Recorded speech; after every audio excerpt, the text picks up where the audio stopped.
მოგესალმებით ყველას. რამდენიმე მნიშვნელოვანი ამბავი მოხდა ბოლო 2-3 დღის განმავლობაში და გთავაზობთ, რომ ერთად დავეწიოთ. ამ ვიდეოში ვისაუბრებ სიახლეებზე, რომელიც ეხება ფრონტის ხაზს, არის პოზიტიური სიახლეებიც და ნეგატიურიც, არის გარკვეული სექტორები, სადაც უკრაინელები უფრო მეტ ტერიტორიებს ათავისუფლებენ და პირიქით არის გარკვეული სექტორები, სადაც რუსები მიიწევენ წინ. ამ ყველაფერს დეტალურად გაჩვენებთ რუკაზე.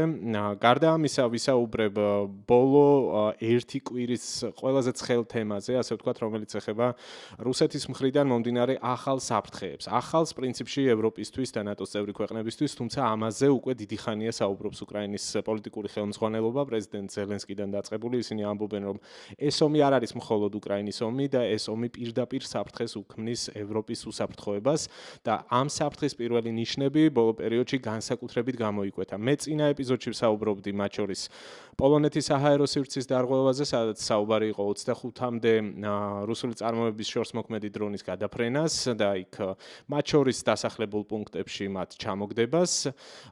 თუმცა ეს ყველაფერი არ არის, გვაქვს ამ ხრივად სიახლეები. კიდევ ერთხელ მოხდა საჰაერო სივრცის დარღვევა პოლონეთში, იყო საჰაერო განგაშის სიგნალიც ჩართული.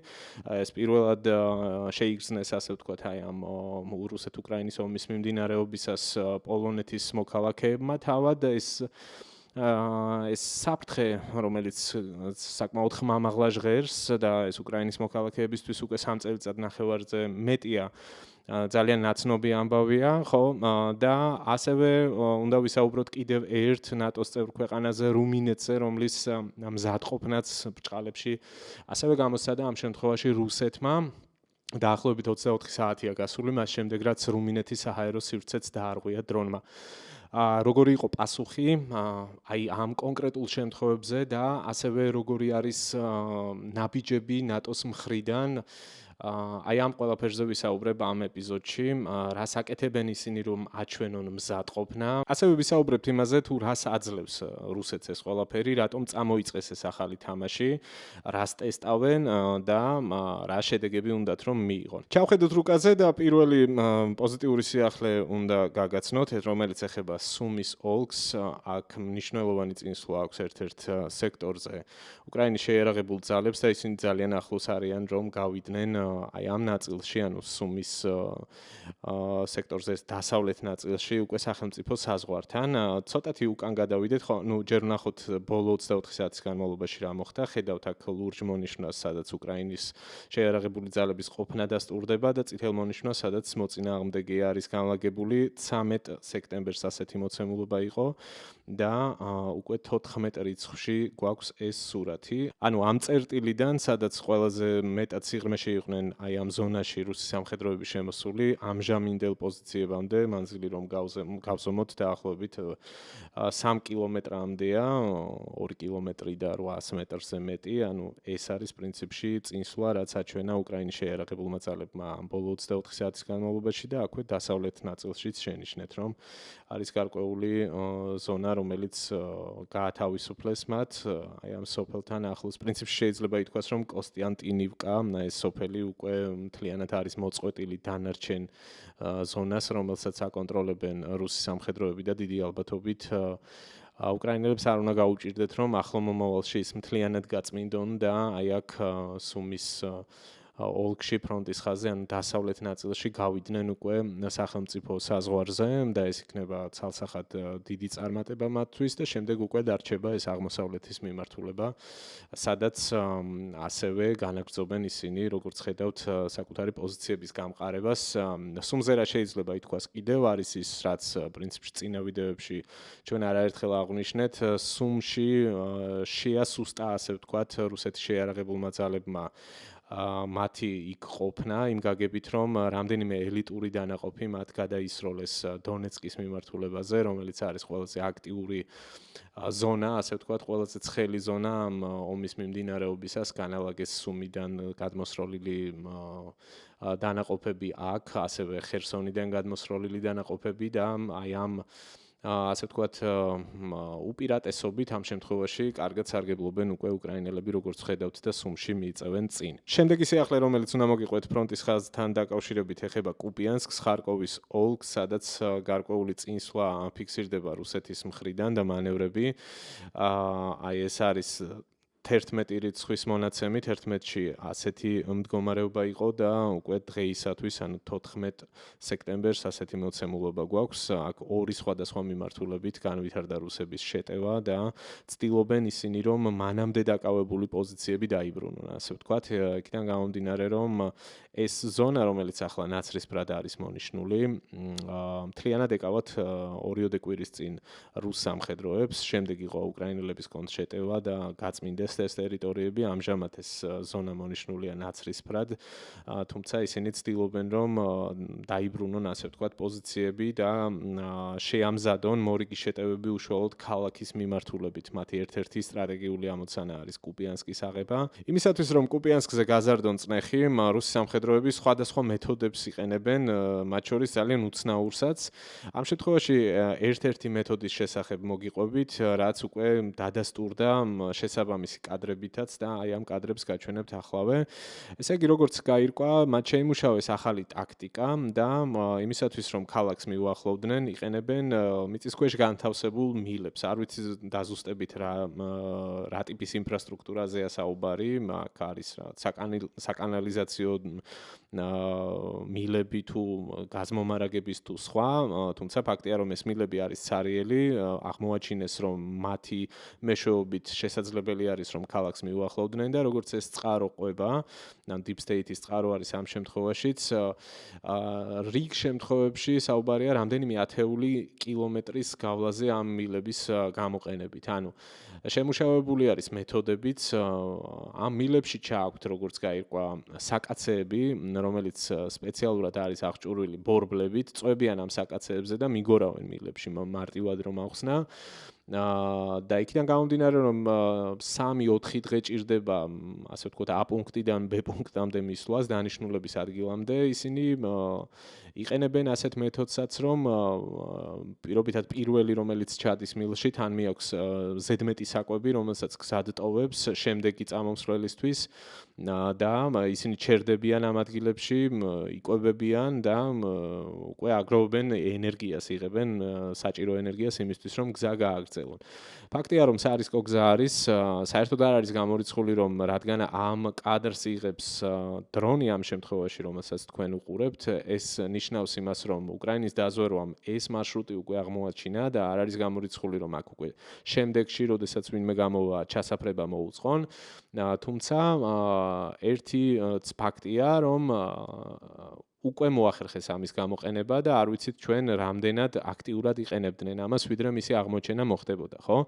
არის ასევე აქ ინფორმაცია დართული იმის შესახებ, რომ ამ შემთხვევაში, როდესაც ქალაქთან ახლოს შედიან, აი ამ გზით რუსი სამხედროები, ისინი უკვე ახერხებენ შენობებში დამალვას, შენობებში, სადაც მასობრივი ევაკუაცია არ განხორციელებულა, ქალაქში ცხოვრობს მშვიდობიანი მოსახლეობა. ეს ართულებს მათი განადგურების ოპერაციებს, ანუ მათი დაბომბვა მშვიდობიანი მოსახლეობის ახლოს ყოფნიდან გამომდინარე სარისკო არის. მოკლედ, საინტერესო კადრები არის უდაოდ და საყურადღებო ფაქტი არის ის, რომ ყველა ასეთ შესაძლებლობას რუსები იყენებენ იმისთვის, რომ წინ წავიდნენ, ან მინიმუმ გამოიყენონ ეს ყველაფერი პროპაგანდისთვის, რაც ხშირად გვინახავს. არაერთი კადრი გავრცელებულა, რომ რუსული პროპაგანდისტული არხები ავრცელებენ რუს სამხედროების დრონით გადაღებულ კადრებს, სადაც ერთი სამხედრო დგას რომელიმე კონკრეტულ შენობასთან, რომელიმე ლოკაციაზე და აღმართავს დროშას და შემდეგ ამას კარგად ყიდიან რუსეთის მოსახლეობაზე, რომ მათ ესა თუ ის ქალაქი თუ ესა თუ ის დაბა თუ დასახლება აიღეს. რეალურად კი ეს არის რაღაც ერთეული შეჟონვის ფაქტები, უბრალოდ გადაღებული პროპაგანდისტვის დრონით და შემდეგ ამას ძალიან ეფექტურად იყენებენ მინიმუმ საკუთარი მოსახლეობის მოსატყუებლად, მე რაღაც ცრურუკების შესადგენად თითქოს მათი წინსვლა გაცილებით დიდი არის. ანუ მარტივად რომ ვთქვათ, შესაძლოა 1 ან 2 სამხედრო იყოს შესული, ან 5 ან 10 და გაასაღონ ეს ამბავი ისე რომ რადგან დროშა აღმართეს, იქ უკვე მორჩა. რაცა რუსეთის შეიარაღებული ძალების მსხვილი დანაყოფებით განან და იქ რაღაც სიტუაციას აკონტროლებენ, მაგრამ ხშირ შემთხვევებში ასე არ არის. სხვა მხრივ პრინციპში ფრონტზე მნიშვნელოვანი ცვლილებები არ არის. დონეცკში ვითარება იგივე რჩება, რაც იყო ბოლო 2-3 დღის განმავლობაში. ბოლოს აქ მე გიყვებოდით, რომ დობროპილიას მიმართულებაზე პოკროვსკთან ახლოს რუსები მძიმე მდგომარეობაში არიან. აქ ერთი ჯგუფი უკვე დიდი ხანია კუჩერებიართან ალყაში არის მოხვედრილი.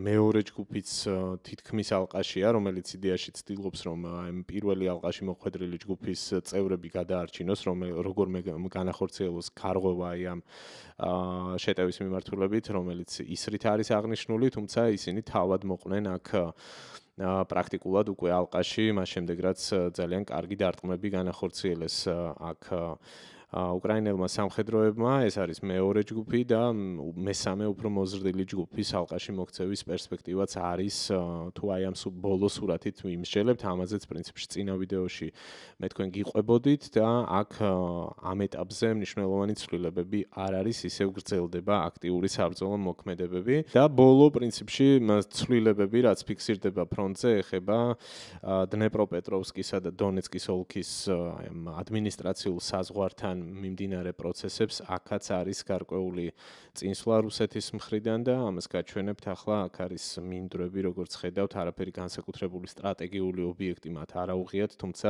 არის გარკვეული წინსვლა რამდენიმე მიმართულებით და ეს ცვლილებები რუკაზე სწორედ ამას აჩვენებს. მოკლედ რომ ვთქვათ, ფრონტის ხაზზე სიტუაცია მეტნაკლებად არის სტაბილური. უკრაინის შეიარაღებული ძალები ახერხებს თავდაცვითი ხაზის შენარჩუნებას, ფრონტის გაკონტროლებას. რუსეთი კი არ ცვლის ტაქტიკას, ისინი ცდილობენ, რომ რაც შეიძლება მეტი ხორცის მასით შეუტიონ. არის შემთხვევები, როდესაც უტევენ ჯავშან ტექნიკის გამოყენებითაც. ბოლო 24 საათშიც დაფიქსირდა ასეთი შემთხვევები დონეცკის ოლქში მაგალითად და ეს შეტევები არის ძირითად შემთხვევებში წარუმატებელი. შემიძლია გაჩვენოთ ერთ-ერთი ბოლო მასალაც, კადრები, რომელიც სწორედ დონეცკის ოლქში არის გადაღებული და ასახავს უკრაინული ჯავშან ტექნიკის განადგურებას. აი ამ კადრებს გულისხმობ, ამ შემთხვევაშიც იყო ჯავშან ტექნიკით შეტევა და რამდენიმე ტანკი და ჯავშან ტრანსპორტიორი გაანადგურეს უკრაინელებმა FPV კამიკაძე დრონებით. ეს ხდება უშუალოდ დონეცკის ფრონტზე. ხო, არის რამდენიმე აფეთქება ერთი სიტყვით და ჩანს აი ამ ვიდეო კადრებში განადგურებული რუსული ჯავშან ტექნიკა, რაც დაემატა რუსული ჯართის მასას უკრაინის ტერიტორიაზე. ფრონტზე რუსული შეტევების აღკვეთის გარდა, როგორც ბევრჯერ გვითქვამს, უკრაინის ერთ-ერთი მთავარი სტრატეგიული ამოცანა, განსაკუთრებით ბოლო 1 წლის განმავლობაში არის რუსულ ენერგორესურსებზე დარტყმა და მათი ენერგოინფრასტრუქტურის, მათ შორის მსხვილი ნავთობგადამამუშავებელი თუ მომპოვებელი ქარხნების მაქსიმალურად დაზიანება, შესაბამისად მათი საექსპორტო პოტენციალის მაქსიმალურად შემცირება და ამ მხრივ ბოლო 48 საათში გვაქვს ძალიან მაგარი სიახლეები და შთამბეჭდავი სიახლეები პრინციპში. ერთ-ერთი არის ის, რაზეც ახლა უნდა გესაუბროთ, ეს ეხება უფაში. რუსეთის ჩრდილო-აღმოსავლეთ ნაწილში უკრაინის საზღვრიდან 1400 კილომეტრის მოშორებით, ვიმეორებ, 1400 კილომეტრის მოშორებით განხორციელებულ დარტყმაზე და ეს არის ქარხანა უფაში, რომელიც ესე იგი 7.4 მილიონ ტონას გადაამუშავებს წლიურად ნედლ ნავთობს. პირველი რაც უნდა გაჩვენოთ, ეს არის თავად დრონის შეფრენის კადრი და დარტყმის. და ამის შემდეგ უკვე გაჩვენებთ თუ რა შედეგები დადგა აი ამ იერიშის შედეგად. რუსეთის აღმოსავლეთ ნაწილში უფაში ძალიან დიდი მანძილის მოშორებით უკრაინის საზღვრიდან შეიძლება ეს არის ახალი რეკორდიც პრინციპში, აი ეს დასასრული არ აქვს ამ კადრს, თუმცა სხვა პლატფორმებზე ვნახე, რომ უშუალოდ დაჯახების მომენტიც იყო. ეს კადრი ვნახოთ, ხო, აი აქ უკვე ჩანს ცეცხლი, ანუ იმის გაგრძელება არის საკმაოდ დიდი მოცულობითი ქარხანა, როგორც თქვით, 7 მილიონ ტონაზე მეც გადაამუშავებს წლიურად და აი ამ კადრში ჩანს რომ აქ უკვე იწვის, არის ხანძარი, გავრცელდა სხვა მასალაც, რომელიც ამ შეტევას ასახავს და მოდი ამ კადრებსაც გადავხედოთ, ხო, აქაც პრინციპში ცეცხლი არის და საკმაოდ დიდი დაზიანება, თუ აი ამ კადრებით ვიმსჯელებთ, ჯერჯერობით არ გავრცელებულად დამატებითი ინფორმაცია რა მასშტაბის დაზიანება არის უფაში და შეძლებს თუ არა საერთოდ ეს კონკრეტული ნავთობ გადამამუშავებელი ქარხანა მუშაობის გაგრძელებას ახლო პერსპექტივაში. პრინციპში უფაზე უფრო დიდი ამბავიც გვაქვს ნავთობ გადამამუშავებელ ქარხნებზე შეტევის თვალსაზრისით. ეს არ ხდება იგივე რეკორდულ მანძილზე, თუმცა საკმაოდ მოშორებით, პრინციპში საზღვრიდან 800 კილომეტრის დაშორებით დაახლოებით ამ შემთხვევაში სანქტ-პეტერბურგში დაარტყეს კირიშის ნავთობ გადამამუშავებელ ქარხანას, რომელიც არის რუსეთში სიმძლავრით მეორე. ერთ-ერთი ყველაზე დიდი, მეორე მოცულობით ყველაზე დიდი ნავთობ გადამამუშავებელი ქარხანა, რომელიც ამ ინფორმაციის მიხედვით 20 მილიონ ტონას გადაამუშავებს წლიურად და ვნახოთ აქ განვითარებული მოვლენები. ეს არის რამდენიმე კადრი, სადაც უკვე ჩანს ხანძარი, ეს ერთი, გარდა ამისა გვაქვს სხვა რაკურსიდან გადაღებული იგივე ლოკაცია და უფრო ახლო ხედით, სადაც ჩანს ასევე საკმაოდ დიდი ცეცხლი და დაკვამლიანება აი ამ კირიშის ნავთობ გადამამუშავებელ ქარხანაზე. ხო, აქაც საინტერესო არის საბოლოოდ რა შედეგი დადგება.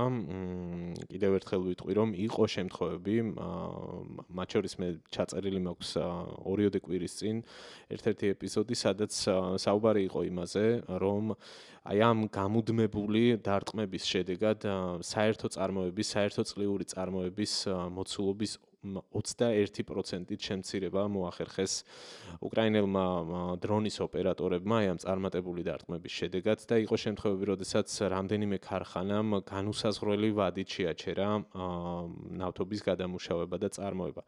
ასევე არ უნდა დაგვავიწყდეს, როდესაც ნავთობ ობიექტებზე ვსაუბრობთ, მილსადენი დრუჟბა, რომელიც ასევე რამდენჯერმე დაახლოებით 4ჯერ თუ 5ჯერ გახდა ბოლო პერიოდში უკრაინელების სამიზნე და ამან არაერთხელ გამოიწვია შეფერხება უნგრეთის და სლოვაკეთის ნედლი ნავთობის მომარაგების, რამაც პრინციპში პოლიტიკური გადაწყვეტილებებისკენაც უბიძგა ამ ქვეყნებს, მათ შორის ვიცით, რომ სლოვაკეთმა კომპანია Shell-თან გააფორმა 10 წლიანი კონტრაქტი იმის შესახებ, რომ ნავთობის მომარაგება ჩაანაცვლოს რუსული ნავთობის მომარაგება მინიმუმ შეამციროს დამოკიდებულება.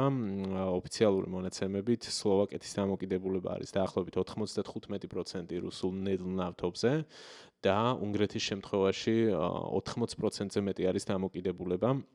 ასე რომ როგორც ასეთ შეიძლება ითქვას, რომ ამ შემთხვევაში უკრაინული სანქციები უფრო კარგად მუშაობს, ესეთი პირდაპირი დარტყმების გამოყენებით მიღწეული ესეთი შეზღუდვები, ვიდრე დასავლეთის მცდელობები, მათ შორის ამერიკის შეერთებული შტატების პრეზიდენტის მოწოდებები, რომ მათ შორის ევროპულმა ქვეყნებმა უარი თქვან რუსული ნავთობის შესყიდვაზე. უკრაინას პირდაპირი და უფრო სწრაფი გზა აქვს პრინციპში, ისინი მიზანმიმართულად ანადგურებენ რუსეთის ენერგო შესაძლებლობებს, მათი ნავთობის და გაზის მოპოვებას, მათი ნავთობის და გაზის ექსპორტს და ამით ცდილობენ, რომ როგორც პოლიტიკურ მიზნებს მიაღწიონ, ასევე პირველ რიგში შეამცირონ რუსეთის ომის ბიუჯეტი. იქიდან გამომდინარე, რომ ნავთობი არის მთავარი დასაყრდენი პუტინისთვის და მისი რეჟიმისთვის, რომ გააგრძელოს ამ ომის წარმოება. შესაბამისად, უკრაინელებსაც ძალიან სწორი სტრატეგია აქვთ ამ შემთხვევაში არჩეული, ურტყამენ მათ მთავარ შესაძლებლობებს და ეს ვამბობ ხოლმე, რომ ძალიან ეფექტურად აისახება არა მხოლოდ საექსპორტო შესაძლებლობებზე, ასევე შიდა საჭიროებებზეც და თითქმის ყოველდღიურად ვრცელდება კადრები იმის შესახებ, რომ რუსეთის სხვადასხვა ოლქებში, ქალაქებში მათ შორის რუსეთის ტერიტორიის მიღმაც უკრაინის ოკუპირებულ ტერიტორიებზე შეინიშნება ძალიან დიდი დეფიციტი კონკრეტულად ბენზინის. არის ცნობები იმასთან დაკავშირებით, რომ დიზელი მეტნაკლებად ხელმისაწვდომი არის, თუმცა არ გავა დღე, რომ სხვადასხვა Telegram არხებზე, პლატფორმა X-ზე თუ სხვაგან არ შემოხვდეს რიგების ამსახველი კადრები, როგორ დგანან საცობში რუსეთის მოქალაქეები თუ ოკუპირებულ უკრაინის ტერიტორიებზე მცხოვრები ხალხი და ელოდებიან ბენზინის მიღებას. არის შემთხვევები, როდესაც რიგ დასახლებებში სპეციალური ტალონებით, აი ესეთი ფაქტებიც არის, გაიცემა შეზღუდული რაოდენობით ბენზინი, ასე ვთქვათ, VIP ხალხზე, VIP პერსონებზე და მხოლოდ მათ აქვთ საშუალება რომ ჩაასხან დანარჩენებს ნაკლებად და ეს ყველაფერი ხდება მაშინ, როდესაც განსაკუთრებით აქტიური ტურისტული სეზონია ჯერ კიდევ და არის სასოფლო-სამეურნეო მიმართულებითაც ყველაზე დატვირთული პერიოდი შემოდგომა. შესაბამისად, ეს ყველაფერი აუცილებლად აისახება არა მხოლოდ დისკომფორტზე რუსეთის მოქალაქეების, არამედ მათ ეკონომიკის ზრდაზეც, რასაც პრინციპში ბოლო პერიოდში ზრდას ნაკლებად თუ დავარქმევთ, მით უმეტეს აი ამ მსხვილი პრობლემების გათვალისწინებით, რაც ეხება უშუალოდ ნავთობ სექტორს და მათ საექსპორტო შესაძლებლობებს. შემდეგ თემაზე გადავიდეთ, ეს ეხება უკვე რუსეთის მხრიდან ახალი ტიპის ესკალაციას, პოლონეთისა და რუმინეთის საჰაერო სივრცის დარღვევას. აქვე შევახსენოთ ყველას, რომ ეს ორივე ნატოს წევრი სახელმწიფოები არიან. ეს ახალი თამაში, რომელიც პუტინმა წამოიწყო, თავად ევროპელმა ლიდერებმა, მათმა ნაწილმა ყოველ შემთხვევაში, მათ შორის პოლონეთის ხელმძღვანელობამაც, ასევე ნატოს ხელმძღვანელობამ, მათ შორის მარკ რუტემ შეაფასა როგორც ინციდენტი და პროვოკაცია, თუმცა ბევრის აზრით ეს გაცილებით მეტია და ეს არის რეალურად ომის აქტი, რომლითაც დაემუქრა პირდაპირ ევროპის უსაფრთხოებას ვლადიმერ პუტინი. ფაქტი არის ერთი, მოკლედ რომ ვთქვათ, რომ დასავლელი ლიდერები მინიმუმ პოლიტიკური შეფასებების ნაწილში ესკალაციას ერიდებიან თავის მხრივ, თან ცდილობენ რომ ძალის დემონსტრირებას ცადონ, მაგრამ რეალურად მათი პასუხი პოლიტიკურ ნაწილში ისევ ვიმეორებ გამოიყურება ამ ეტაპზე სუსტად, თუმცა პრინციპში პოლიტიკურ ნაწილში არა, მხოლოდ სამხედრო რეაგირების ნაწილშიც იგივე შეიძლება ითქვას და ახლა ვიგეთყვით რას გულისხმობ. ის უკვე არაერთხელ ითქვა, რომ თქვათ ეფექტური ვერ იყო რეაგირება, როდესაც პოლონეთის საჰაერო სივრცე იმ 25-მა დრონმა გადაკვეთა, საუბარი იყო რომ მხოლოდ 5 ჩამოაგდეს, დანარჩენები როგორ ჩამოვარდა და საწავიდა ამაზე პრინციპში დადასტურებული ინფორმაცია არ ყოფილა. ყოველ შემთხვევაში ავიაგამანადგურებლების ჩართვაზე მაგ ნაწილში არ ყოფილა. დადასტურდა რომ ნიდერლანდების და პოლონეთის ავიაგამანადგურებლებმა ჩამოაგდეს 5 დრონი.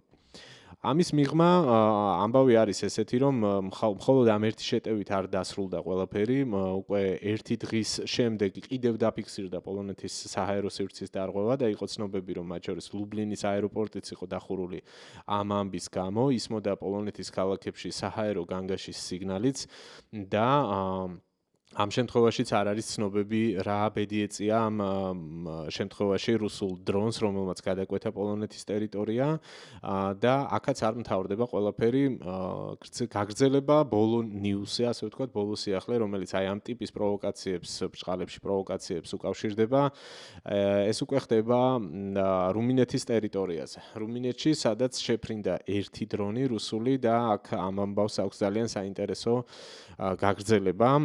ესე იგი, სხვადასხვა ცნობებით, ოფიციალური ცნობებით, მათ შორის 2 F-16 იყო აწეული ჰაერში, ორივე დაახლოებით მინიმუმ 20 წუთის განმავლობაში და მაქსიმუმ 1 საათზეც იყო საუბარი, აკვირდებოდა ამ დრონის ტრაექტორიას, რომელიც წრეებზე დადიოდა რუმინეთის ტერიტორიაზე და საბოლოოდ ოფიციალურ განცხადებაში ნათქვამი იყო ასეთი ფრაზა, რომ ესე იგი, რუმინულმა F-16-ებმა განდევნეს რუსული დრონი რუმინეთის ტერიტორიიდან, მოიგერიეს, ასე ვთქვათ და განდევნეს. კი არ ჩამოაგდეს, აი ეს არის ყველაზე საინტერესო. აქ პირდაპირ არ თქმულა და შემდეგ დადასტურდა, რომ არც იყო ეს დრონი განადგურებული. პირდაპირ რეაგირება არ ქონიათ მათ. გამოდის, რომ მხოლოდ და მხოლოდ დაკვირდებოდნენ და ეს ძალიან რბილად რომ ვთქვათ, გასაოცარი ამბავი არის, გასაკვირი ამბავი არის, თუ რატომ არ ჩამოაგდეს ეს დრონი. იყო ვერსიები იმასთან დაკავშირებით, რომ თითქოს მოერიდნენ დასახლებულ პუნქტის სიახლოვეს ჩამოგდებას, იმიტომ რომ შემდეგ ნამსხვრევებს ვინმე ან რამე არ დაეზიანებინა, თუმცა ესაც არ გამოიყურება რაღაცა ადეკვატურ განცხადებად, იქიდან არ ჟღერს, იქიდან გამომდინარე, რომ გარკვეულ ეპიზოდებში თითქმის 1 საათი, როდესაც ეს დრონი დაფრინავდა, დაიწერა, რომ იყო ისეთი მომენტებიც, როდესაც დასახლებული პუნქტების მიღმა იყო ეს ყველაფერი, რაც ხდებოდა და შესაძლებელი იყო, რომ იქ ჩამოეგდოთ, მაგრამ ამ შემთხვევაში საბოლოოდ მოხდა ისე, რომ დრონმა ისევ გადაკვეთა რუმინეთის საჰაერო სივრცე უკან და გადავიდა ოდესის მიმართულებით. რა შეგვიძლია ვთქვათ, დიდი მადლობა ეკუთვნით უკრაინელების მხრიდან რუმინელებს, რომ ესე იგი დრონი, რომელმაც მათ გადაუფრინა, ვერ ჩამოაგდეს, გადავიდა რუმინეთში, იქ F-16-ებმა სდიეს, გამოაცილეს და კვლავ დაბრუნდა უკრაინის ტერიტორიაზე. არ ვიცი, მართლა საოცარი ამბავი არის და ერთადერთ რამეს აჩვენებს, რომ ეს არის სუსტი რეაქცია, ეს არ არის ძლიერი რეაქცია. ნებისმიერ შემთხვევაში ამის განეიტრალება უნდა მომხდარიყო და ეს არის ერთადერთი საღი დასკვნა, რაც შეიძლება ამ ამბიდან გამოვიტანოთ. ხო, სხვა მხრივ რა ხდება ძალის დემონსტრირებაზე, როცა ვსაუბრობთ ნატოს მხრიდან, ხო, ის უნდა ვახსენო კიდევ ერთხელ, ძალიან ჩემი საყვარელი განცხადება არის ბოლო დღეების მარკ რუტეს მხრიდან, როდესაც პოლონეთში შევიდნენ ეს დრონები, მაშინ თქვა, რომ ჩვენ შევძელით და დავამტკიცეთ, რომ შეგვიძლია ნატოს რაღაც უსაფრთხოების და ერთობლივი ძალისხმევით რაღაც საფრთხეების განეიტრალება და ჩვენი ტერიტორიების დაცვა. არ ვიცი, რაზე ვსაუბრობთ, როცა ისევ გამიმეორებ 5 დრონის ჩამოგდება მოახერხეს მხოლოდ და გარდა ამისა არ ყოფილა რაიმე ადეკვატური სამხედრო პასუხი აი ამ ყველაფერზე. სამხედრო პასუხში იგულისხმება არა ის, რომ თქვათ ნატომ ახლა ომი გამოუცხადოს რუსეთს, არამედ მინიმუმის გადაწყვეტილება, რაც არაერთხელ მოუთხოვია უკრაინულ მხარეს და მათ შორის სამართლიანობისთვის უნდა აღინიშნოს, რომ გერმანიის თავდაცვის მინისტრიც ამბობდა თავის ბოლო განცხადებაში, რომ აუცილებელი არის მიიღონ დასავლელმა მოკავშირეებმა უკრაინის ცის ჩაკეტვის გადაწყვეტილება მინიმუმ დასავლეთ უკრაინაში მაინც მათ გაგზავნონ ავიაგამანადგურებლები, რომლებიც იქნებიან განახორციელებენ პატრულირებას უკრაინის ცაში და განეიტრალებენ იმ საფრთხეებს ერთის მხრივ, რომელიც ემუქრება ყოველდღიურ რეჟიმში ხან 800 დრონს რომ უშვებს რუსეთის შეიარაღებული ძალები უკრაინის ქალაქებს და მშვიდობიან მოსახლეობას და მეორეს მხრივ დააზღვიონ რისკები, რომელიც უკვე თვალნათელია და ცხადი ფაქტებია, რომ ემუქრება ნატოს წევრ ქვეყნებს, პოლონეთს, რუმინეთს და კაცმა არ იცის ეს ამბავი როგორ გაგრძელდება, სულ არ არის გამორიცხული, რომ ახლო მომავალში იგივე პრეცედენტები დაფიქსირდეს ბალტიის ქვეყნებშიც და ამაზე ძალიან აქტიურად საუბრობენ.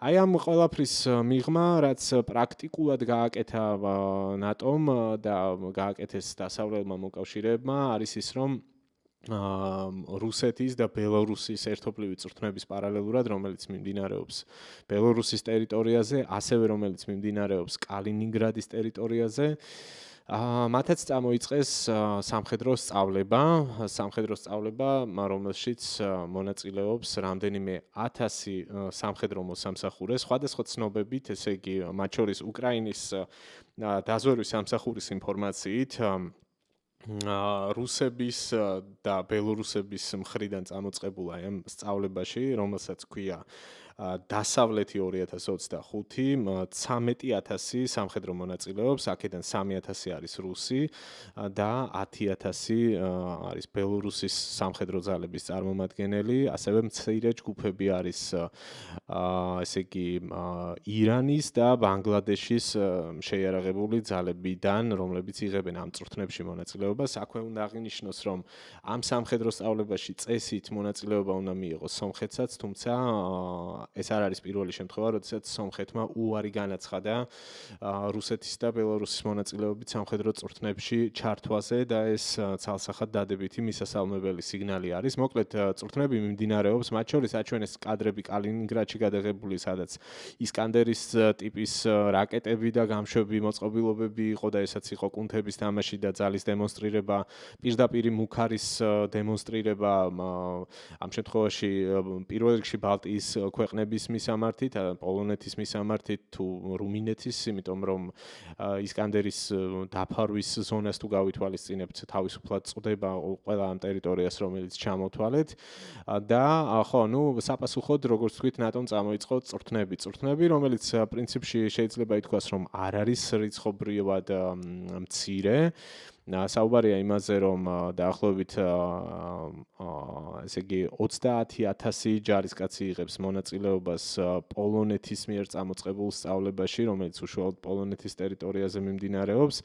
მოდით ვნახოთ ეს კადრებიც, პრინციპში მაქვს ამის საშუალება, რომ გაჩვენოთ, ხედავთ აქ პოლონელ სამხედროებს, რომლებიც სხვადასხვა ტიპის სწავლებებს გადიან, აქ იქნება კადრები გადაღებული ხმელეთზეც, გადაღებული ზღვაზეც და ნუ ამ ყველაფრის მთავარი მიზანი ის არის, რომ აჩვენონ, ნუ სამხედრო მზადყოფნა, ასე ვთქვათ, მთელი არსი არის ის, რომ მათ სურთ იმის დემონსტრირება, რომ მზად არიან ესკალაციის შემთხვევაში, თუმცა ხაზგასმით იყო აი ამ სწავლებების დაწყების დროს აღნიშნული, რომ ეს წვრთნები არ არის კონკრეტულად ვინმეს წინააღმდეგ მიმართული. ხო, აი როგორც თქვით, ხმელეთის შემდეგ აქ არის კადრები, სადაც გარკვეული მანევრებიც ჩანს ზღვაზე და ეს სწავლება ასევე როგორც ოფიციალურ რეილიზში ეწერა, მოიცავს სახმელეთო საზღვაო საჰაერო კომპონენტის გარდა კიბერსივრცესაც და კიბერუსაფრთხოების მიმართულებითაც მუშაობენ ისინი, რომ გაიუმჯობესონ, ასე ვთქვათ, შესაძლებლობები და გაზარდონ კოორდინაცია ნატოს წევრმა ქვეყნებმა ერთმანეთთან. კიდევ ერთი დამატებითი ცნობა, რომელიც უშუალოდ ნატოს სწავლებასთან დაკავშირებით გავრცელდა, გულისხმობს აი ამ სქემას, რომელიც აჩვენებს გადაადგილებებს და მანევრებს საჭიროების შემთხვევაში ლიეტუვის მიმართულებით, მათ შორის ჰოლანდიიდან საჰაერო სახმელეთო საზღვაო კომპონენტების გამოყენებით. საბოლოოდ რა შეიძლება ვთქვათ, ნატოს სწავლება რამდენიმე დღის განმავლობაში გაგრძელდება, მთავარი არის ის თუ რამდენხანს გაგრძელდება რუსული პროვოკაციები ბრჭყალებში და მათი მცდელობები, რომ აი ესე შემთხვევით ხანდახან უკრაინის მიღმა ღობის იქით გადაფრინდეს ხოლმე ნატოს წევრ ქვეყნებში შორსმოქმედი რუსული დრონები და ნახოთ ერთად დავაკვირდეთ როგორი განვითარება იქნება, რა პასუხს გასცემს ამას ნატო, რა პასუხს გასცემენ ევროპელი ლიდერები, ერთი რამ ცხადია, რომ მინიმუმ ლოგიკური პასუხი უნდა იყოს ის, რომ არ შესუსტდეს უკრაინის მხარდაჭერა, გაძლიერდეს უკრაინის მხარდაჭერა პირიქით და საბოლოოდ გააცნობიერონ, ცხადად გააცნობიერონ დასავლეთში, რომ უკრაინის უსაფრთხოება მათთვისაც ძალიან მნიშვნელოვანი გახლავთ და ნახოთ იმედია შესაბამისი ნაბიჯები იქნება ყოველ შემთხვევაში გადადგმული. სულ ეს იყო რაც დღეისთვის მინდოდა მეთქვა. დიდი მადლობა ყურადღებისთვის. თუ მოგეწონათ ვიდეო და ლაიქეთ, გამოთქვით თქვენი მოსაზრებები კომენტარებში მიმდინარე პროცესებთან დაკავშირებით და თუ დონაციის სურვილი გაქვთ და არხის მხარდაჭერით, ამისთვისაც არის ინფორმაცია ვიდეოს აღწერაში მოცემული, როგორც ანგარიშის ნომერი, ასევე PayPal-ის გადახდისთვის, PayPal-ის გამოყენებისთვისაც დავამატე ლინკი და მისი გამოყენებაც პრინციპში მარტივად შეგიძლიათ. დიდი მადლობა კიდევ ერთხელ და დაგემშვიდობებით შემდეგ ეპიზოდამდე.